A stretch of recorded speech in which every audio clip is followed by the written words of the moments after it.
Hey folks, it's Greg Rice. We're here at Nexus Property Management's headquarters in Pawtucket, Rhode Island, and I just got off the phone with a homeowner who said they're very nervous about signing up for property management because they don't want to relinquish control.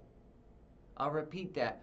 They don't want to relinquish their control of the property. And what I told the homeowner is that you're not relinquishing control, you're delegating responsibility.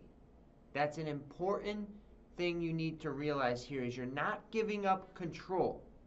You're just assigning responsibility where you need help. And look at it this way. When you're managing a property by yourself, it's a one-man band.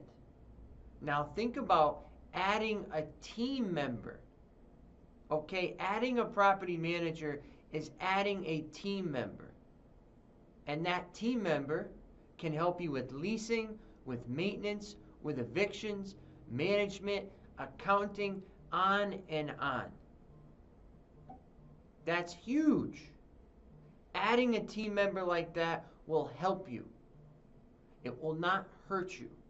Okay? So you're not giving up control, you're delegating and assigning responsibility. And that should, in turn, make your life easier, make you more money, and make you happier, which is the goal here. You want to be happy and profitable and be able to spend time on things that you love, such as your family, your hobbies, traveling, whatever it may be. Okay? So once again, this is Gregory. We're here at Nexus Property Management, your property managed.